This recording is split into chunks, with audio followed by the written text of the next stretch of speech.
This morning, we are going to be covering off a little bit of information about our upcoming Accelerator round. So just a very warm welcome from me. My name is Carl, and I'm a Senior Innovator at the Society. And I'll be taking you through some introductory information to help give you some insight into the support available through our Accelerator, as well as a bit of an overview of the application process and the timelines to be aware of. The presentation itself will probably take around about 20-25 minutes. So there's plenty of time for questions where I'll do my absolute best to provide you with answers. Please do make a note of any questions you want to ask and then type them into the comments when we reach the Q&A part of the session later on. Today isn't the only chance you get to ask questions, of course. So please don't worry if you think of questions later. Likewise, if you're watching this as a recording, I'll give you some information towards the end of the presentation about how you can reach out to us with any questions you might have. Okay, so I will move into the presentation. So please do make yourselves comfortable, and I'll try and take it as slowly as I can to be as clear as I can. So just a little bit of information about kind of the challenge. So before we dive into the detail around the Accelerator itself, I just thought it's useful to remind ourselves of the challenges that we're facing when discussing the dementia landscape, and the context of why innovation is needed to help tackle the myriad of systemic and symptomatic issues people with dementia face. So someone develops dementia every 3 seconds worldwide. The numbers affected by the disease are projected to grow. By 2030, there'll be approximately 78 million people living with dementia globally. This current figures are about 55 million. 61% of people living with dementia do not feel supported by the UK health and social care system. 3 in 5 people living with dementia in the UK today do not feel like they're adequately and appropriately supported by the system as it currently stands. The total cost of dementia in the UK in 2024 is estimated to be £42 billion and is expected to grow to 90 billion by 2040. As you can see, the challenge is quite significant, and it's going to take essentially lots of different approaches and lots of different innovations to try and shift some of those numbers into something more positive. So at the Alzheimer Society, we play a role in supporting the development of the different responses needed to improve the quality of life and of care for people with dementia. So we have 3 programs currently available, or certainly becoming online over the next month or so. Obviously, today we'll kind of dive into a little bit more information about the Accelerator.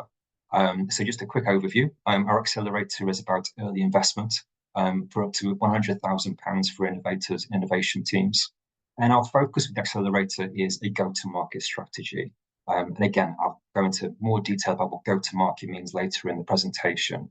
A first deadline of the day, or kind of a timeline to be aware of, is our applications open on the 28th of October for our Accelerator. We also have a brand new second program called Launchpad. This is for earlier stage ideas, and you can get bespoke support, and it's free and open to all. The applications for Launchpad open on the 14th of October. I do have my colleague Ella with us today, who will be able to kind of answer any questions that you might have around Launchpad and you wanted to know the difference between the 2 programs. So when we go to Q&A, Ella's on hand to be able to lead that discussion or to kind of answer those questions for you. And so Ella is the senior innovator who will be leading on Launchpad process and delivery.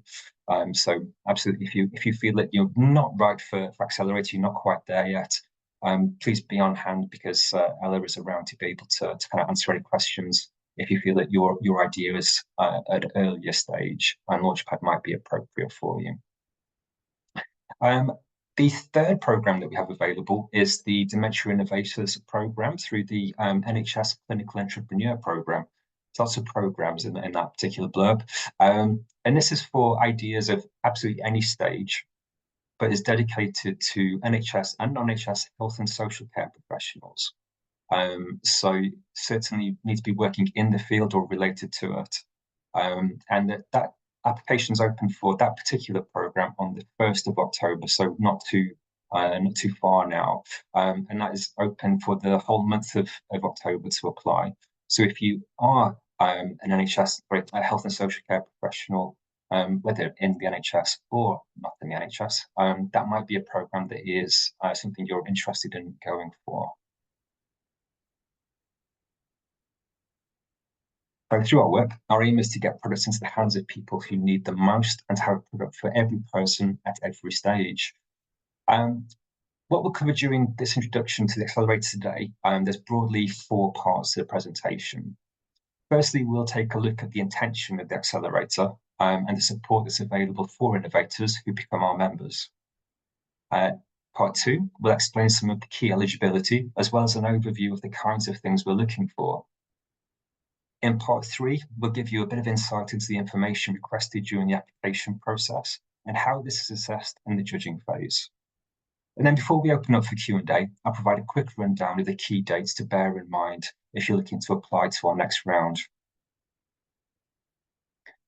So what is the Accelerator? As you might be aware, different organisations and schemes have slightly different positioning for their programmes, and ours is possibly slightly different again. If you've been part of an Accelerator before, or even if you're part of one now, it won't exclude you from accessing this particular offer of support.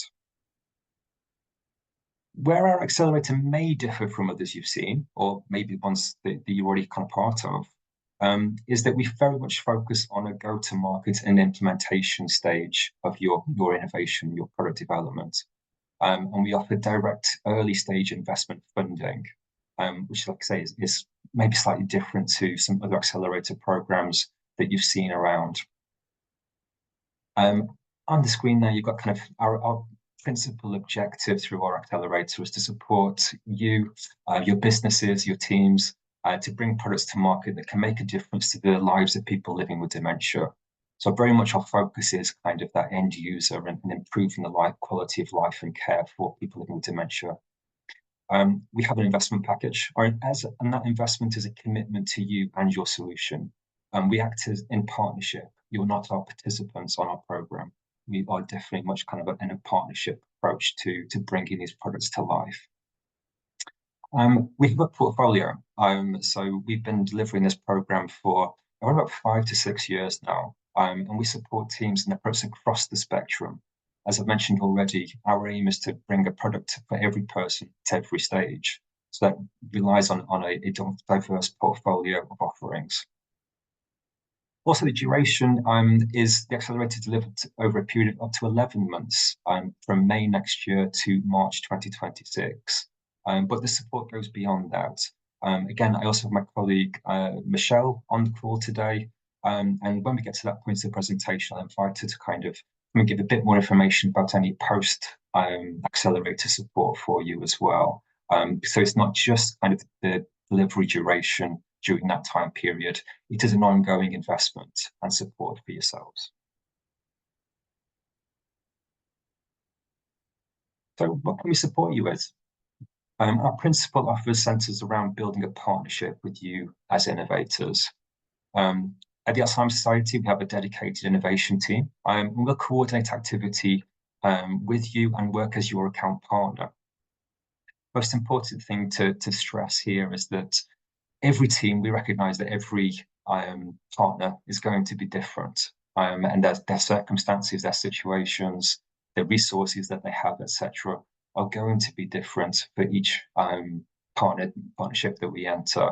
So in terms of the dedicated support and what is actually kind of offered to you might differ slightly from team to team. But largely, is we'll be able to provide each team with wider support throughout the Alzheimer Society to potentially help with your product development and your launch. If you're not aware of the size of the Alzheimer Society, it's significant.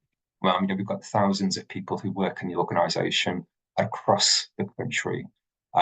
So certainly there is a lot of teams centrally and also kind of regionally and locally within communities that we can call on and reach out to support the development of the program and obviously the development of the product and also to get you into the marketplace.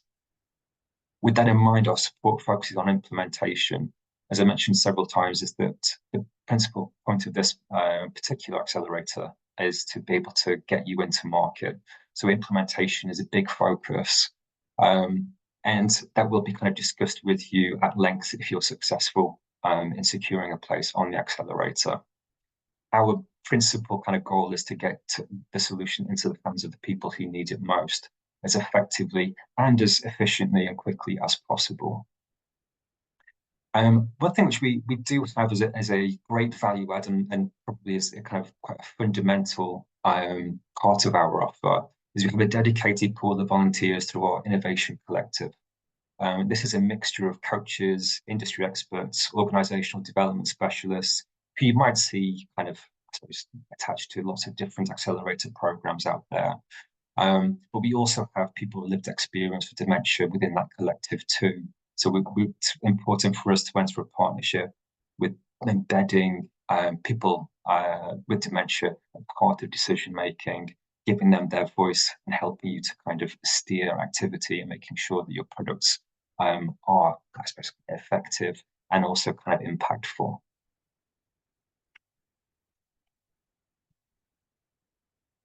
So in terms of investment, we are here for the long haul. As I mentioned before, is that in the application, you can actually request up to £100,000 financial support.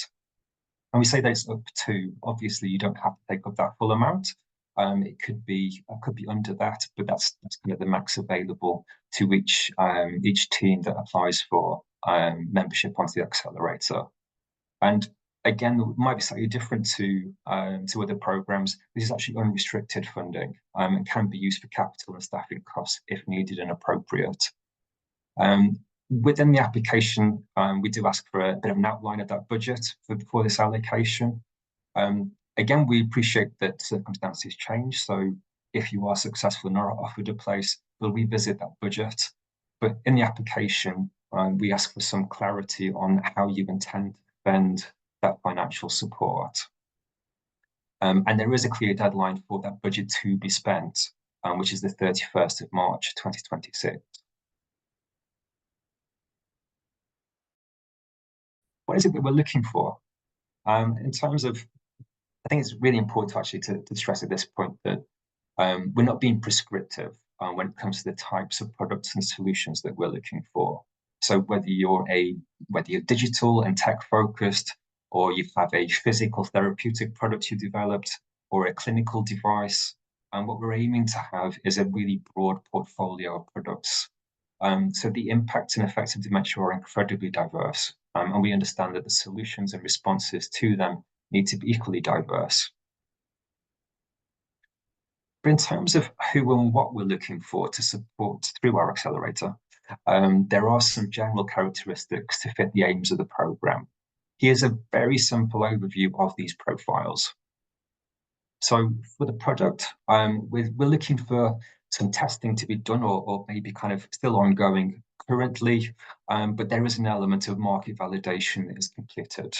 So we're not necessarily looking for products who are earlier stage, that they've still got lots of testing to do and lots of iteration to undertake. Like I said, with the accelerator, we're very much focused on getting you to market and implementing through our delivery.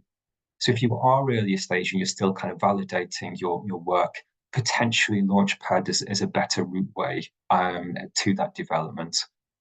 So in terms of your product stage at this moment in time, what we're looking for with the accelerator is for something to be further developed. But it could be from any space. We are quite sector agnostic, and like I said, it doesn't need to be a tech-based solution. The most important thing is that with dementia focus is that the proposal has people with dementia as a principal audience. So it could also be that you already have a product that is working in a health tech space towards a different segment or a different condition or a different audience. But perhaps you're looking for the accelerator to help you pivot or move into the dementia space. So it doesn't, at this moment in time, have to be focused on dementia as a solution, but through our program, maybe you have a great solution that could be used for people living with dementia, and you want to basically kind of receive help through the accelerator to be able to kind of target that audience and use our expertise to work with them. So that's from a product kind of overview. In terms of people, I suppose innovators with capacity. So you don't need to necessarily have experience in the field of dementia currently, but you have to have kind of demonstrable understanding and skills of product development, of implementation, of getting to market. And again, in terms of the expertise and feedback from people with dementia, we can provide that through our innovation collective. And the most important thing from a people point of view and the teams that we're investing in is that you have the capacity to make it happen. For people who are seeking early investment, so our aim is, say, to accelerate new and emerging solutions into the marketplace. If you're already receiving investment, again, it doesn't necessarily preclude you or exclude you from applying for the accelerator. It's just more about kind of the team, the position that they're in, needing that investment to make it happen. And also from any space, you could be a researcher, a solopreneur, a founder team, or a trading organization. Again, we're quite broad and open to applicants from all backgrounds and all situations. So what do we mean by go-to-market? It's a phrase I've used a few times so far in this presentation. Essentially, we're focusing on products which are ready or very near ready for implementation. That's not to say we're not interested in products which still require some development, but we need to understand how we can complete that development and be in a position to launch during the period of accelerator offer. So the accelerator offer goes from May 2025 to March 2026. So if there is still some development as part of that period in time, then obviously we just need to understand how quickly can we get that done, completed, and then move in towards implementation. So during the application, then a due diligence process, what we will be looking for is to understand what your implementation strategy is. How do you intend to ensure your product gets to market and can gain traction? We'll also be looking at kind of an analysis of the marketplace. So what is your competition like? What about the size of your audience and where are they? Through your application is certainly trying to understand what have you done so far and what the current situation is. And so it helps us to assess and understand how we can best help you to move forward and obviously, like I say, get to market. As we certainly won't rule out products still in their development phase, we won't outright reject anything that is already in the marketplace. So it could be that you're already trading and your product is designed for people with dementia in mind, but you're seeking support to gain traction and to work in partnership with us to implement new strategies and open alternative avenues to help you grow and establish yourselves. Or B, you could already have an established product, as I mentioned before, but you've just not moved into the dementia space yet. And you're looking to pivot and include people with dementia as a key audience. The data you've collated shows that you can make a real impact on their quality of life and care, but you require support in getting into that marketplace. And what we need to see is that you've identified a clear problem space and your product has the potential to be a positive and scalable solution. So just to kind of give a little bit of an overview of kind of the different things we already have in our portfolio and the breadth and diversity of teams and products that we've already supported and bringing to market. We've been running for 5 years as an accelerator, and it continues to evolve. During that time, 14 teams have been supported and their new products have been developed and gone into the marketplace. Collectively, they sold more than 3 million units and reached over 150,000 people affected by dementia. And they've also secured £5 million of follow-on funding so far. Our ambition is now to diversify that even further, as well as bring in new innovators to the challenges dementia presents. And we've supported teams to develop new apps, produce dementia-friendly books, test and launch therapeutic toys, and everything in between. One of our very early accelerator partners has recently secured £125,000 investment and additional industry support through Dragon's Den earlier this year. You may have seen that episode featuring Sibstar.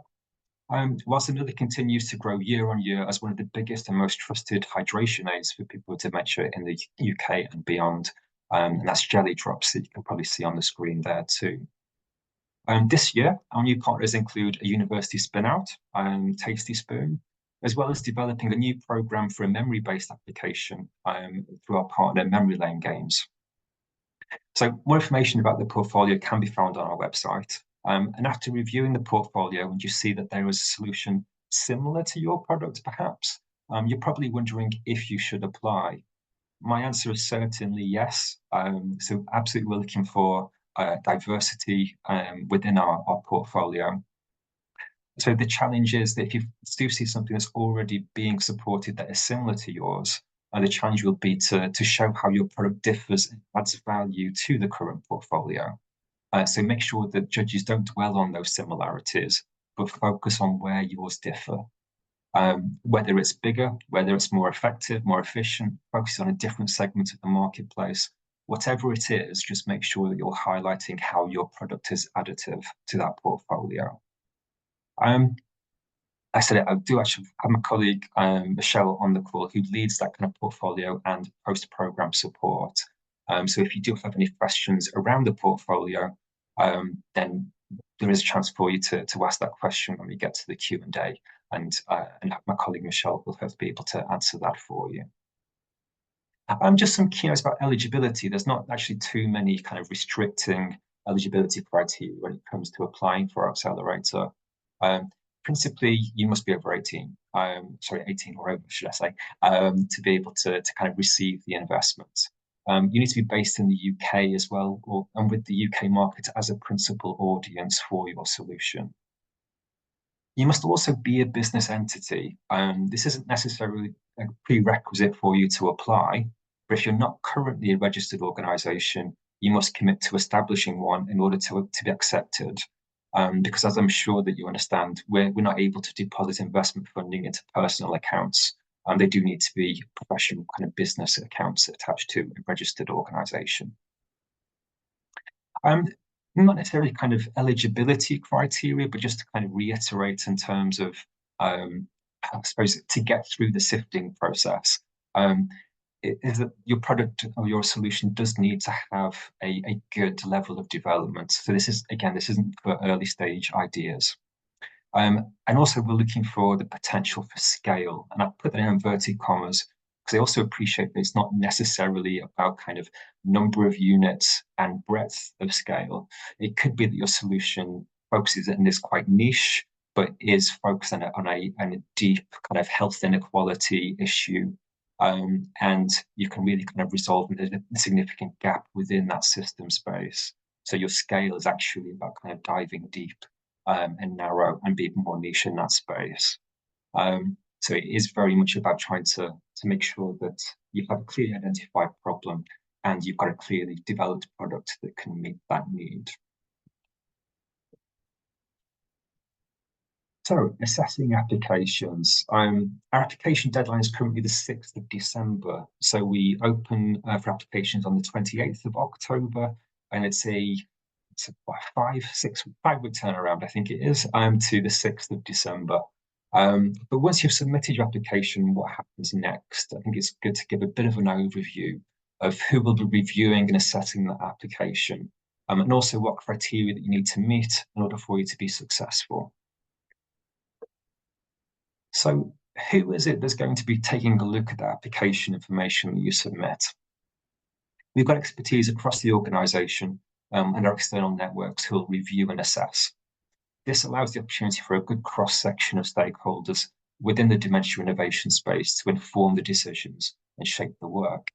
And we back the best solutions that can generate the biggest impact across the system. Firstly, we have people with dementia. So an invited panel of people with lived experience of dementia will review applications in order to verify the need for your solution and its potential to make a real difference to their quality of life. We'll also have members across the Alzheimer Society taking a look. At the Alzheimer Society, a core group of staff from across our directorates will review to ensure that there's strategic alignment for our portfolio as well as identify opportunities to implement and scale your products across the organization. We also have industry experts, a select group of partners and volunteers with specific experience of the health and social care sector and its products will support us in reviewing proposals, providing insights on implementation opportunities. Clinicians and practitioners, people on the front line delivering care for people with dementia, will give a unique perspective on the viability and desirability of your product and provide us with further verification of market readiness. And also research experts, those deep in researching dementia and the challenges, both present and future, will review applications to ensure we're accelerating solutions which can make a systemic impact and are rooted in observable problem spaces. So how will that be done? These people will only judge and score based on the information you provide in your application. So it's really important that you present all the information in detail that is requested within that application form. Because if it's not in there, then they won't be able to include it in that scoring. So links, documentation, anything that you want to attach, make sure that it is within the application. That's all the only thing that people will be able to judge your application on. So it's important, like I say, you understand that what the criteria is being met as well. So plan ahead for that application. The form will be available via an online portal. So nearer the 28th of October, we'll be able to circulate that out to everybody and obviously advertise kind of how to apply and register for that platform. And as you're kind of filling in your application form, you will be able to save kind of the information that you're attaching at any point before you're submitting. So you will have time to be able to kind of go back, revisit, and add things as you go. Within the application form itself, there's broadly 4 sections. The first of which is around you and your team. So again, we want to understand a little bit about you, your capacity, your background, the skills that exist within the team, but also gives us an opportunity to identify any gaps within skills that we think that we might be able to help with, to bridge, or through the Innovation Collective, potentially kind of support you. The second section will focus on the quality of a solution. So very much about diving into the innovation itself, the product, where you're at in terms of its development, who you've involved in developing that product so far, how you define the problem space. And also, we do ask about kind of whether you've considered how your product or how your solution can address some health inequalities that exist within providing care and support for people with dementia. Just to see how we're tackling some of the biggest issues faced in the dementia innovation space. The third section is an overview of your finances. Again, this is very much focused on the basic budget and the funding that you're requesting from us, giving us an overview of how you're allocating the money that you're requesting for, and also anything in terms of your current trajectory and your future kind of planning for any returns of going to market over the next 5 to 6 years, giving us an indicator of what that return might be. Again, we appreciate that these things change, but in the application, we're just trying to kind of get an understanding of what your forecast is and where you're at right now. And then finally, but certainly kind of the important part of the application process is the value creation. So value that we can create together into the dementia innovation space. What is it that we feel that we can do in partnership in changing things and making a positive contribution? But also, what's the value of our partnership together from partner to partner? So why us? Why would you be working with the Alzheimer Society and making this happen? And without our support, is this the right avenue for you to bring your product to life, and understanding the value that we create from our collective partnership?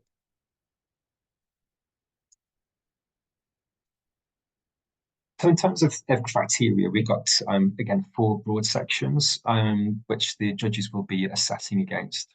So through the application form, we'll kind of be able to hopefully answer these key questions within the criteria that's set out on the next couple of slides. The first one there is around kind of the team, understanding knowledge, expertise, and capacity. And that section of the kind of the judging is the score is up to 15% of the total amount. The second is around kind of the quality of the innovation, the idea, the involvement, and the impact that we intend to create. And that score is of 30% of the application. And then, like I said, I've already mentioned my kind of value creation is that kind of synergy between the innovation, i.e. yourselves, and the Alzheimer's Society's aims. Understanding kind of that go-to-market strategy, is it realistic? Can we implement it? And also, is there scalability and transferability in the proposal? So again, we're trying to understand the value that we can create together and put out into the world. And that's a score of 25% in terms of the overall mark being given. And then finally is the business, so the finances, the forecast, and the risk management. So is the amount that you're requesting appropriately allocated? What's the 5-year forecast? Is it reasonable and achievable? And have operational financial risks being clearly identified? And that is worth 30% of the overall mark. There's more information and key dates, but I just wanted to give a very general overview of how the judging fits within the next few months. So back to the deadline for the applications is the 6th of December, and then there will be a rapid sifting process. Basically just to make sure that anything that doesn't meet the criteria for the accelerator is obviously kind of they're referred towards Launchpad if appropriate, or elsewhere. Yes, it's a quick sifting process that takes place upon kind of completion of, upon the deadline of the applications. The principal kind of judging phase will be in January 2025. This is when those judges will take a deep dive and a closer look at those applications and start to score and rank. If there are any kind of clarifications that are required from applicants, we will come back to you either late in January or early February to be able to kind of help us ratify or verify certain things. And our intention is to notify all applicants of the outcomes of their application by mid-February.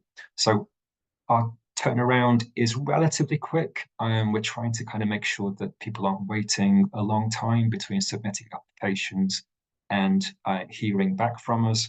But obviously, just give a bit of clarity around kind of the timescales that we're working towards. So yeah, those key dates. So yeah, a brief overview of kind of so key dates for your diary. So please don't worry about putting these dates in your calendar right this second. As we'll, of course, keep people posted throughout the process about deadlines and milestones. And the information I'm presenting to you will be made available on our website and in a new applicant handbook as well. I'll give you more information about when that is due to be released and how you can access it. So just some key, some key dates for you. So core launched, that is today. That is happening today. We've been kind of gearing up for this to let people know about the new accelerator round for a little while now. So I'm really excited today to be able to kind of give you this information about the new accelerator round that is due to open for applications on the 20th of October. And as I've mentioned previously, the deadline for submitting the application, clicking that submit button on the platform, is the 6th of December. As I mentioned before, we're aiming for Valentine's Day, so hopefully it'll be good news for some of you to be able to actually notify you of the outcome of your application. And then what will happen, so just to kind of clarify, is that for those who are invited to take part in the accelerator, there is a period of due diligence still to go through. So if you have been shortlisted and you are invited to start, doesn't necessarily guarantee that we'll get through that due diligence and you will be onboarded. But obviously that's the first hurdle to kind of get through. Again, Michelle will kind of be heavily involved in kind of that due diligence practice and process. If you do have any questions around what that looks like, what information is gathered and how we engage with you through that period between February and Accelerator start, then Michelle should be able to kind of answer some of that for you, or at least we can take it away and then come back to you at a later date. Our intention is for the Accelerator to start on the 6th of May, 2025.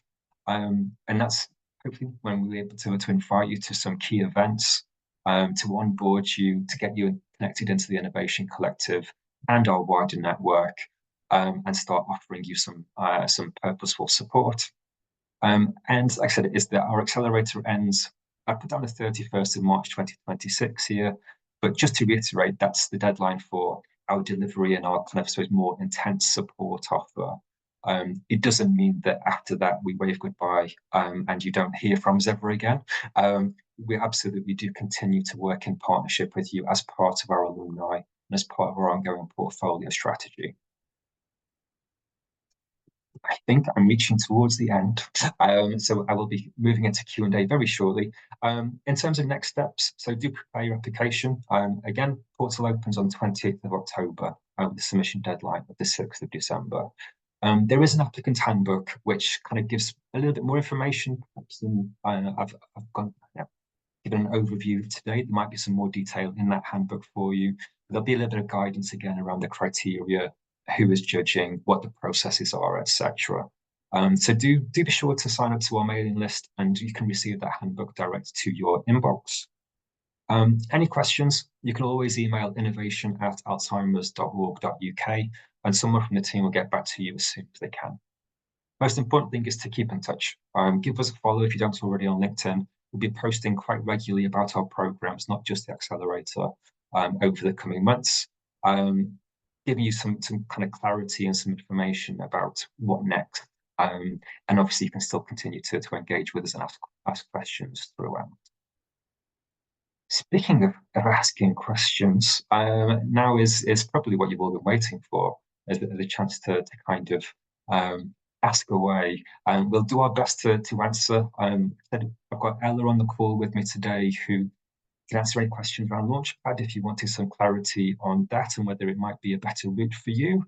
And also I've got my colleague Michelle on the call if you wanted any questions answering about the portfolio or ongoing support that is available to Accelerator participants beyond the actual delivery period. So I am just going to invite my colleague Graham. Just to say, Graham, is there any particular questions that have come up in the chat today? Sorry, Carl, let me just see if I can bring it up. 1 second, I'll stop sharing my screen.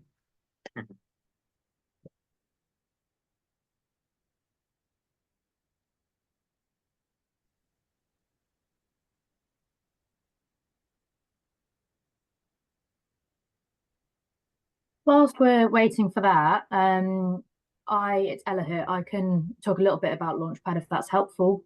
Yeah, please do. Some specific questions. So as Carl has mentioned, Launchpad is looking for earlier stage ideas. Really, that is anything from an idea at the back of your head or something you've written down on a little piece of paper, but haven't had the opportunity to really invest the time and energy into thinking about how it could be turned into something more concrete than that. We support people for 4 months part-time, so it's something that you can do around your day job. And really the aim is to provide a space for people to be able to test those ideas, see if they have any traction in the real world, and think about how they might be able to commercialize those to turn them into a fully fledged business. We are accepting applications again, as Carl said, from the 14th of October and have a longer application window for that. So we will be providing spaces on a rolling basis from the 14th of October right through until the 20th of January. And we have a Q&A session that will look something like this, but a little bit more Launchpad specific this time next week. So that's the 26th of September at 10 a.m, in which we will dive into a little bit more around Launchpad, what we offer, and why you might want to be involved in it. We do have, just to say quickly now, a focus on hospitalisation. So any ideas that prevent unnecessary admission into hospital, help people navigate through hospital, and also help people in their onward post-hospital journey as well. So yeah, that's just a couple of sort of teasers whilst we're waiting for the questions to come through. Thanks, Ella. So, Carl, there's a couple of questions, I think, specifically about what we've spoken to today about, beyond simply asking for some more information, the information to be shared after the event. We have from Emma, who's asking, says that they've already got an MVP that's been tested. Can they apply? Perfect. That's absolutely the level that probably we're aiming for. Is yeah. So if you've already got an MVP, you could, like I say, you could already be trading, you could already be in the marketplace, but you're seeking that kind of early stage support to be able to scale fast and quick. So yeah. So absolutely. Yeah. Perfect.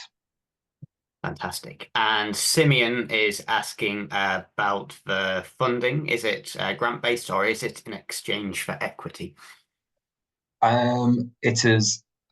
It is up for negotiation, shall we say. It is. We're moving away from a grant-based portfolio.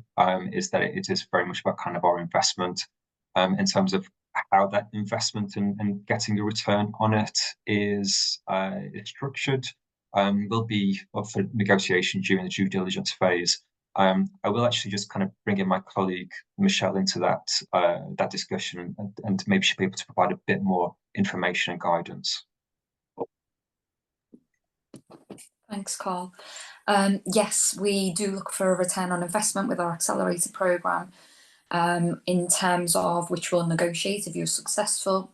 We use a number of different mechanisms to do that. So at the moment, it could be that we look to take a return on investment through product revenue or equity share, or there could be other mechanisms by which we do that. But it's something that will be discussed and agreed with the successful applicants and negotiated on that individual basis as well. Perfect. Thanks, Michelle. Okay. Carl, so we also have a few more questions coming in. Donna is asking if she has developed my idea and do not have a team. Do I move from this for support to building an app? Good question. So just to open, so the minute you might be a bit of a solopreneur and you've got something that you've developed that you wanting to try and bring to market, but don't necessarily have a team around you to make it happen at the moment. Is that correct in my interpretation? If it is, then yes, you are still more than eligible to apply. You don't need to have a team in place. Possibly within the application, try to kind of bridge how you intend to kind of grow your team. How might you recruit? What is your plan for, I suppose, establishing either through a co-founder process, or yeah, just give us a bit of an insight in terms of how are you going to build that team to make it happen. We have had solopreneurs or kind of two co-founders within our accelerator before. And that's absolutely fine. So we will continue to support those teams. But obviously, the support that we provide might just be slightly different in that situation. So it's more about just understanding where you're at now, and then giving us an opportunity to review and think about how we can best support you during the accelerator. I hope that answers your question. Rebecca asks, if someone applies for the Accelerator program and we don't feel that they are actually suitable, but they're better suited for Launchpad, will we automatically move them on to that one there, help them apply for that? What's that process look like? Yeah, I think for anything that we see and we think that it's not quite fit for purpose in terms of Accelerator, we'll always try to find kind of, I suppose, alternatives, or at least kind of try to signpost people if we can. The easiest way we can signpost is definitely into our own programs, such as Launchpad in particular. As Ellen mentioned there, in terms of the application process for Launchpad, it's slightly longer and it's ongoing. So if we sift through in December and decide that actually it's not quite ready for the accelerator, we can absolutely make sure that Ella is aware of that product or that solution that you're trying to build, and refer to Launchpad. Well, and Anwesh is just asking for a bit of clarification in terms of Launchpad and Accelerator. Is Launchpad for the early stage ideas? That's correct. Yeah, Launchpad is slightly earlier stage, and as Ella said before, it could be at any stage. It could literally just be an idea in your head, but you're not quite sure how to bring it to life yet. Or it could be that you've done some testing, but you think it's not quite right yet, or it's not ready yet, or you're still working things out. Launchpad is a space for you to kind of engage and explore and work together with the people within Launchpad, to kind of, I suppose, almost get you investor ready. So it could be that through Launchpad you're able to develop your idea and then reapply for Accelerator next year, because you'll be in a stronger position to be able to bring your product to market. And maybe I think sorry, Ella, I was just going to say, and just to build on that one there from Melissa, she's also asking if it's possible to get any advice on which program to apply for. I was just going to add, I think there's slight differences in terms of the stage of the idea or the product, but also slight differences in terms of the support and the outcomes that you might get from those. So one of the biggest distinguishing factors is that the accelerator is a financial investment package, whereas Launchpad, you won't be receiving any financial reward, but also there won't be a return on investment or a negotiation around due diligence in that sort of regard. So if you're looking for just the support to validate and test your idea or your product, to engage with people with lived experience, to engage with experts in the system, it might be better that you come onto Launchpad than you enter into a financial investment package through Accelerator. And yeah, there's probably more of a focus around that testing and validation, because with Launchpad we can accept people who are earlier stage and are really thinking about how to build a business model, what the right go-to-market strategies might be, who your audience is that audience there, do that audience actually like your idea, yes or no? So some of the more foundational questions that we're hoping by the time you come onto Accelerator, you might have a better idea of what those are.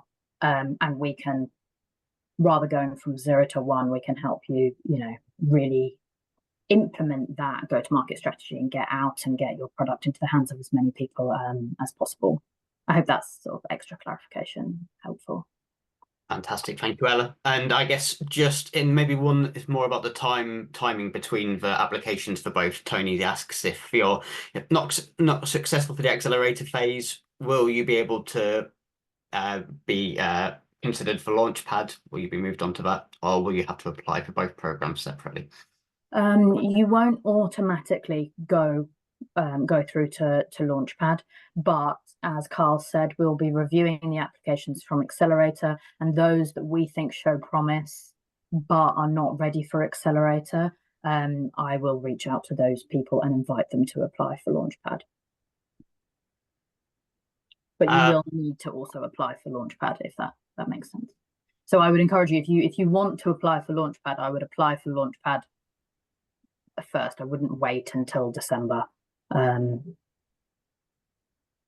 Fantastic, Hella. Tom just asks, in terms of the current portfolio, it looks like we have a lot of projects that are closer to patients. Is that what we're kind of looking for at the moment? I'll let bring Michelle in a second. Not necessarily is the honest answer. I think historically on the Accelerator, that's probably where we've operated in, maybe kind of that more B2C type space. in terms of getting products into the hands of people with dementia. And however, you know, I've mentioned a few times today about kind of we're trying to take a systemic approach to our portfolio. So it doesn't necessarily have to be that. It could be more B2B scenario and situations. So yeah, I think we've definitely kind of operated more in what the NHS probably would refer to as a therapeutic kind of arena. But we're certainly not averse, and maybe even encourage kind of alternatives, maybe that are more clinical focused. But yeah, I'll bring Michelle into this because she should be able to provide a bit more information about the portfolio. Thanks, Carl. I agree with everything you said in that we are open to ideas, seeing what comes through. We're not necessarily looking just for products that are direct to patients, as Carl mentioned. You know, it might be ideas for products that can be sold to businesses directly, the NHS or others. So if you have an idea, if you have a product that's early stage or even further on developed, and you feel it you know might fall into that category, then do feel free to apply. The main driver for us is ensuring that you know these products have an impact for people affected by dementia, and people around those affected by dementia. So whether that may be professionals working in the field, you know, if it's something that may make professionals' roles easier in the sector, and then in turn could benefit people affected by dementia, then we're definitely interested in those product ideas too. And key to that, we are looking to see if the products can reach, as I say, as many people as possible. Or it may be even that it's a more niche product that reaches fewer but still has a really great impact, and we're keen to look into see if those products can also in turn generate a return on investment as well, so that we can continue to invest in products of the future with the programme. Hopefully that helps. Well, thank you, Michelle. There's a point of clarification again just from Simeon about the funding aspect of Accelerator, and I guess like as Carl highlighted, there is an expectation we do look for a return on our investment as part of the Accelerator program, but it is very much a discussion with those who are invited onto the program to say exactly what that looks like. But I guess that follows on with a question from Jesse, who's just asking if there's any specific examples available of how funding has been used by past participants, if there's anything like that we can share now or afterwards. Yeah, like I said, it's unrestricted, so it depends upon the team. Usually, I think I'm trying to give some examples of, for example, our current partners already have kind of wages covered by existing kind of employment status. So a lot of their allocation is used for kind of the actual product development itself, the marketing strategy, and the launch, etc. So very much about kind of that's appropriate for them. We've had teams in the past which have essentially used a significant bulk of that allocation into salaries for themselves, so that they can actually, you know, do this full time. So there isn't a one size fits all. I think it is. I appreciate that maybe you want something more prescriptive or kind of some firm guidance on must and must not. But genuinely, we appreciate that everybody's in a slightly different situation. We are here to invest in the product and make sure that it comes to life. So whatever is appropriate for that circumstance and that situation to make it happen, I'd say is really like we're probably looking to you to say this is how I can make it happen. This is how I will use this money to bring it to life, start selling, start generating revenue. Michelle, is there anything that you have in terms of examples that you can give or anything that you're looking for? One thing I would say that's quite key for applicants to think about is how they evaluate and measure the impact of their products. We're keen to be able to demonstrate the impact that products are having. So if you can factor that into how you would use the funding, that would be really useful to see on applications. Yeah, the other things that you mentioned, Carl, are are correct in terms of what partners look to try and do with their funding. It can vary depending on where their product is at and what type of stage business they're at, whether they're very early stage or further on. So in some cases, some of the funding may be used towards some salaries. In other cases, it may be used more towards that product development in terms of manufacturing, marketing, testing those MVPs. And then, yeah, quite key, the evaluation side of it and demonstrating some of that success criteria of what that impact's going to look like for people and how you can evidence it, which really then helps when it comes to scaling the business, scaling that product to market, in terms of demonstrating that it is benefiting people affected by dementia or those around. Well, thank you, Michelle. And then one final question, I think, just from Rebecca, and it's probably on a very similar basis, is what kind of traction should a business have in order to get onto the program? As in current traction and I believe so, yeah. You could absolutely be a startup and not visible at all right now. Ideally, it is at least having a website, I suppose, and getting to that point of being able to communicate what your product is and what it's there to do, even if it's not in the marketplace and being sold. Maybe it is kind of being developed, but just something that kind of, gives it some verification, some presence, would be, say, valuable, in order for us to kind of feel confident that we are at the right point. But in terms of, are you selling right now? Are you generating revenue? You don't have to be in that position at this moment in time for you to apply. In your forecast, it's just a case of explain when do you start to generate revenue, how much, and how much will you grow for the next 5 to 6 years. So in the finances section of the application form, just to reiterate what Michelle said, there is there'll be basically kind of a list of different things that you could or possibly should kind of give some allocation towards.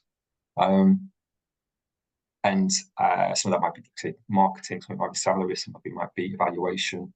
But accompanying that is that we just kind of give us an indication of what the next few years looks like in terms of your revenue and your income generation. And it could be absolutely zero right now, and that's absolutely fine. There isn't any, it's just, in order for us to assess appropriately, we just need, kind of very clear and explicit information about where you're at. There is no prerequisite for you to have, already sold thousands of units in order for us to invest. That's not necessarily what we're here to do. Well, thank you. And I think just one very quick final one there as well. Carl Talley kind of follows up and asks, what kind of support can the Accelerator provide in order to gain traction for a partner? Well, this is probably more a question for you than Graham. Graham is our implementation expert. So in terms of how do we help you get traction? Firstly is that we have our innovation collective I mentioned before, who've got lots of expertise and experience amongst them from different parts of supporting the dementia innovation space. So it depends upon your audience, I suppose. Who is it you're trying to reach? Is it, are you selling directly to people with dementia, or are you trying to plug into the healthcare provision system? It depends on who it is that you're targeting and what the best way is to get that, that product into the marketplace. Will then depend on how it is that we can actually support you. So whether that is through Graham's fantastic kind of network of kind of around health tech and health innovation, and getting your product in front of them, or whether it's working with our own Alzheimer's Society staff and our kind of service partners is how do we, utilize that? So one of our previous partners, for example, got written into an application and a bid to provide some local care services. So again, that could be an avenue to explore. So there's, again, it sounds very kind of vague and a bit ambiguous, but it genuinely depends upon what it is that you're trying to do and who you're trying to reach. We'll then devise that implementation strategy with you, and find an appropriate way to get you to market and get that traction. Yeah, and just to add to that, Carl, I guess as I would say, it would be definitely worthwhile to kind of explore what Alzheimer's Society are doing, our strategic aims and goals, have a look at the areas that align with your product and seeing what we're trying to achieve in that space. We offer kind of work at local service level. We're doing national influencing. We work with strategic partners. A really good example is one of our previous accelerators, Cognitive Books, creating stories for people living with dementia, had a football-focused one, and our partner in that, Matt, he was very savvy, realised we have our FA partnership, and we were able to leverage that to get endorsement and support on kind of IP issues around the content of the book, to make sure that he was able to produce something that was of the highest possible quality and had that kind of support of both Alzheimer's Society and the FA to really kind of maximize the impact of the reach of that product. I think we're pretty much there, Carl, with the questions. Great, thanks, Graham. Can you pop up the last slide for me? Just wanted to reiterate again for what kind of other things that you can kind of tap into. I think, as Ella mentioned kind of earlier on, is that we do actually have a dedicated information session around the Launchpad. So if you're still kind of debating and still thinking which one is for you, that could be, again, a good session for you to attend, because there might be some more information and clarity and maybe kind of firm up a decision for you. So that's happening next Thursday at the same time. It's not on LinkedIn Live. It is a different platform. That's on Microsoft Teams, but the registration link is around, and we'll make sure that that is posted on LinkedIn today for you to be able to kind of register and attend that if you would like to.